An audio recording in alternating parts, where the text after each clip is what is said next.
Tisha sat in her grand chamber, staring out of the window at the vast palace gardens. She still couldn't believe where she was. Just days ago, she had been a poor girl in Jandora, mistreated by her stepmother and sold like a mere object. Now, she was in a palace, being treated with respect and kindness. But she couldn't shake the feeling that something was not right. Prince Malu had told her why he had brought her here. He wanted to find a woman who was not just beautiful, but kind and strong. But deep in her heart, Tisha knew there was more to the story. The way the palace workers moved, the hushed whispers in the corridors, the nervous glances exchanged between the servants, it all felt wrong. One morning, Prince Malu summoned her again. This time, he looked at her with curiosity, as if he was waiting for her to speak first. "Tisha," he said gently, "you are free to leave if you wish. I will not keep you here against your will." His words surprised her. He had bought her, taken her from her home, yet he was offering her a choice. She had expected to be trapped, but now he was telling her she could go.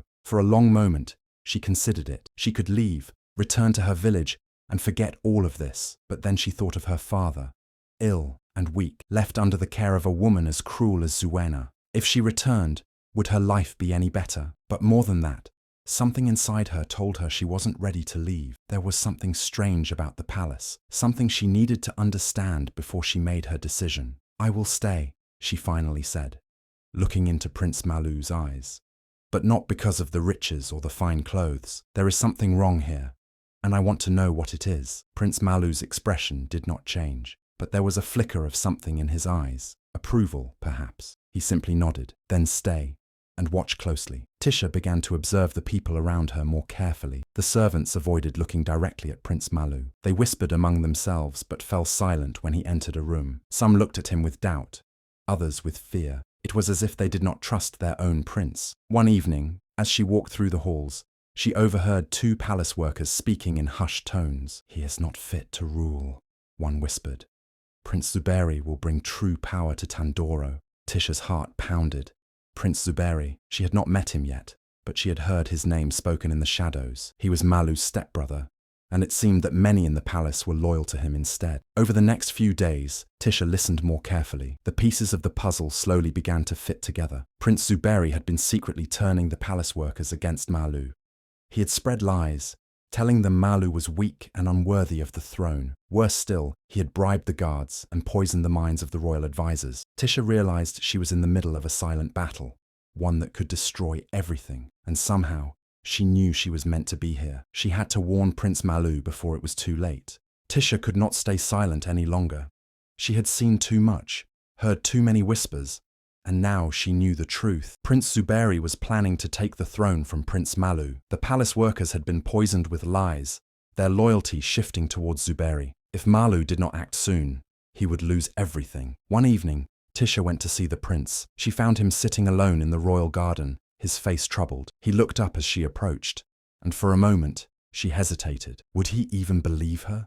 She was just a girl from a small village, but she knew she had to try. "Prince Malu," she said firmly, "you are in danger." His expression did not change, but he leaned forward, listening. Tisha took a deep breath and told him everything about the whispers in the halls, the guards who had been bribed, the way the servants feared him not because of his actions, but because of Zuberi's lies. She told him how his own people were turning against him without even realizing they were being manipulated. When she finished, Malu was silent for a long time. Then, to her surprise, he smiled. "I knew there was something different about you," he said. "No one else dared to speak the truth, but you did." Tisha felt her heart pound. She had expected him to doubt her, but instead, he believed her. With Malu's permission, Tisha went further. She spoke to the few palace workers who were still loyal to the prince, encouraging them to share what they knew. Slowly, the truth began to spread. The lies Zuberi had planted started to unravel. The guards, who had been bribed, were exposed, and soon, the palace realized that it was not Malu who was weak, but Zuberi, who had been plotting in the shadows. When the truth finally came out, Zuberi's support crumbled. Those who had once whispered in secret now turned away from him, ashamed of their doubts. Prince Malu stood before his people, stronger than ever, and by his side was Tisha, the girl who had once been sold as a servant, but had proven herself braver than anyone in the palace. He looked at her with admiration. "You have saved more than just me," he said. "You have saved this kingdom." Tisha smiled, but she knew she had only done what was right. She had spoken when others were afraid, and that had made all the difference. Days turned into weeks, and weeks into months. Tisha was no longer the frightened girl who had been sold for gold. She had grown into a woman of strength and wisdom, someone the entire palace respected. Prince Malu no longer saw her as a mere servant.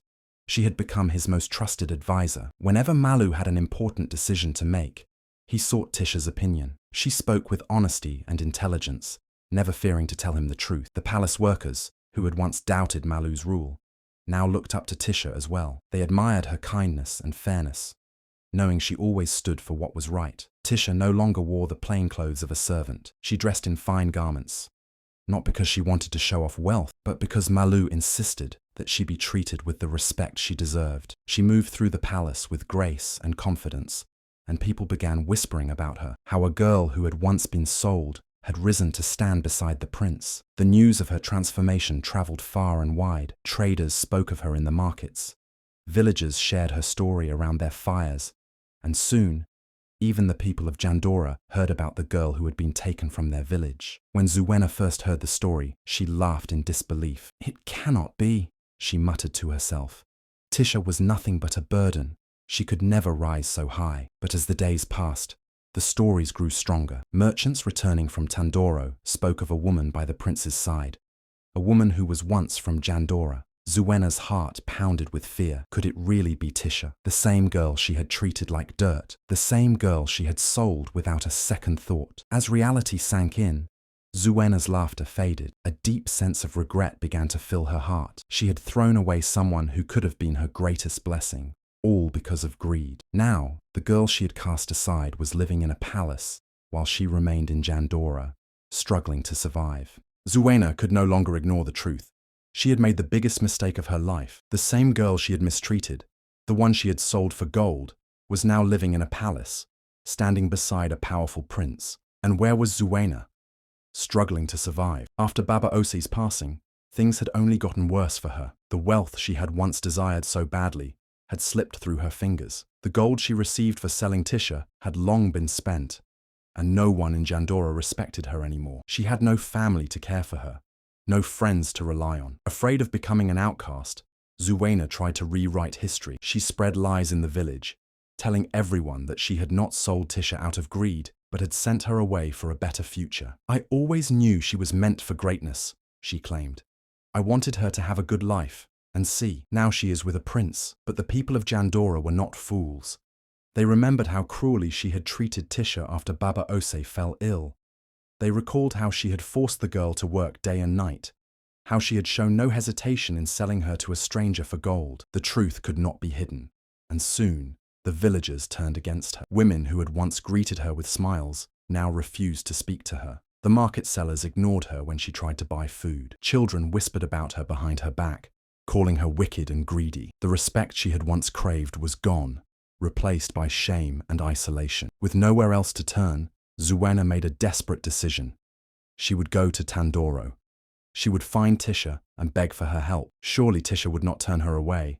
After all, she had once been like a daughter to her. Gathering the few belongings she had left, Zuena set off on the long journey to Tandoro. The roads were rough, and the journey was tiring, but she pushed forward, clinging to the hope that Tisha would take pity on her. As she approached the grand gates of the palace, her heart pounded in her chest.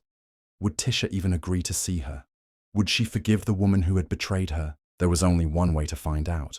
Zuena stood at the palace gates, her heart pounding as she looked up at the towering walls. Never in her wildest dreams had she imagined that Tisha, the girl she had cast away, would end up here. She had come hoping for mercy, but now, as she stepped forward, a deep fear crept into her chest. The guards looked at her with suspicion, but when she told them she had come to see Tisha, they exchanged glances before leading her inside. She followed them through grand halls lined with golden pillars and silk curtains, her eyes widening at the wealth surrounding her. Every step she took felt heavier, knowing that she had once denied Tisha even a decent meal. Finally, they entered a great chamber where Prince Malu sat on his throne, and beside him, dressed in fine royal garments, stood Tisha. Zuena gasped. The girl she had once treated like a servant now carried herself with grace and dignity. She was no longer the weak, helpless child from Jandora. She was a woman of power, respect, and wisdom. Tisha's eyes met Zuwena's, but there was no hatred in them, only calmness. Overwhelmed with emotion, Zuwena fell to her knees. "Tisha, my child," she sobbed. "Please forgive me. I was blind with greed, and I did not see your worth. I regret everything I did to you." Silence filled the room. The palace guards, the royal advisors, even Prince Malu watched, waiting to see how Tisha would respond. Would she turn Zuwena away? Would she take revenge for all the suffering she had endured? Tisha took a deep breath and stepped forward. She looked down at the woman who had once tormented her, who had stolen her childhood and sold her like she was nothing. And yet, as she stood there, she realized something. She had won. She had risen above the cruelty. She had built a life of strength, love, and wisdom. She had everything she had ever needed, and she no longer carried the pain of the past. In a firm but gentle voice, she spoke. "I am not the weak girl you once betrayed," she said, "but I will not become like you." Zuwena trembled, tears streaming down her face. She had expected anger, maybe even punishment, but instead, Tisha had shown her something far greater: grace. Tisha turned to the guards. "Let her go," she said. "She may return to Jandora." Zuwena had been spared, but she knew she could never erase the shame of what she had done. As she walked out of the palace, her heart was heavy with regret. She had lost the chance to love Tisha when it mattered most, and now she would carry the weight of her choices forever. Prince Malu knew in his heart that Tisha was the one he had been searching for. She was not only kind and wise, but also strong and fearless. She had proven her worth not through riches or noble birth, but through her actions, her courage, and her heart. One evening, as they stood on the palace balcony, looking over the kingdom, he turned to her with a smile. "Tisha," he said, "you were brought here by fate, but you have stayed by choice. You have shown kindness when others showed cruelty. You have fought for justice when it would have been easier to remain silent. You are the woman I have been waiting for. Will you be my queen?" Tisha's eyes widened in surprise. She had never imagined such a future for herself. Only a short time ago, she had been a girl struggling to survive under Zuwena's cruelty. Now, she was being asked to rule beside a prince. But this was not about power or wealth. This was about love, trust, and destiny. With tears in her eyes, she nodded. "Yes, Prince Malu, I will be your queen." The news of the engagement spread like wildfire across Tandora. People rejoiced, for they had come to love Tisha, the woman who had stood up against injustice and won the heart of their prince. Preparations for the grand wedding began immediately. Skilled weavers worked day and night to create the finest garments. Musicians rehearsed joyful melodies, and the palace chefs prepared feasts fit for a celebration that would be remembered for generations. On the day of the wedding, the entire kingdom gathered to witness the union. The streets were lined with people, cheering and throwing flowers as the royal procession passed. Tisha, dressed in a gown of gold and deep blue, walked gracefully toward the palace courtyard, where Prince Malu waited for her. He stood tall and proud, wearing the ceremonial robes of his ancestors, his eyes filled with admiration and love. As the elders performed the sacred wedding rites, the people marveled at the woman standing before them. Just a short time ago, she had been a mere servant, a girl sold for gold, but now she was their future queen. When the ceremony ended, a great celebration erupted. Drummers played, dancers moved in rhythm, and laughter filled the air. The feast lasted until the stars filled the sky, and for the first time in her life, Tisha felt truly free.